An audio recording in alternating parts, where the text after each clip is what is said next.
Recently, Kimball met up with several local moms and wives to talk about the problems that they face when it comes to cooking for their loved ones. Selalu sama. Asyik-asyik sayur goreng, asyik-asyik sambal, asyik-asyik gulai. Ini semua santan. Jadi macam tak variety lah. Saya tak tahu apa nak masak. Masa tu kurang dan memikirkan apa yang saya nak masak pada hari itu juga adalah satu cabaran besar untuk saya.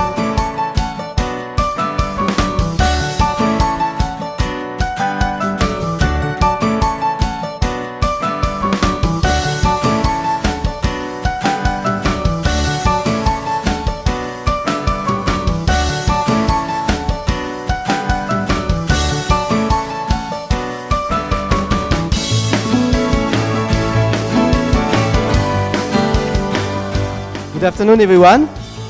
I would like first to welcome Yasmin Hani and Zani Farhana.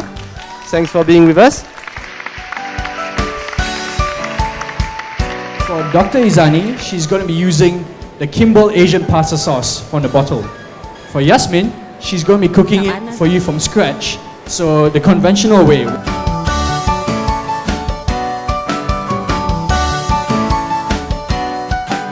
Hani can start first.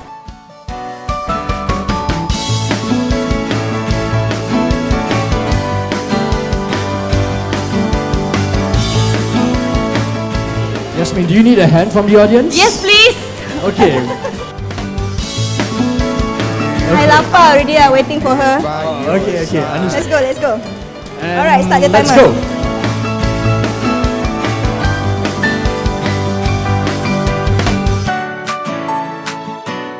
Tuan-tuan dan puan-puan, I'm ready! Yay!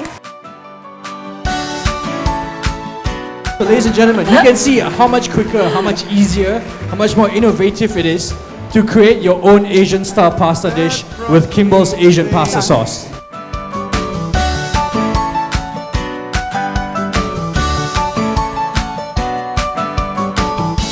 Which one tastes better?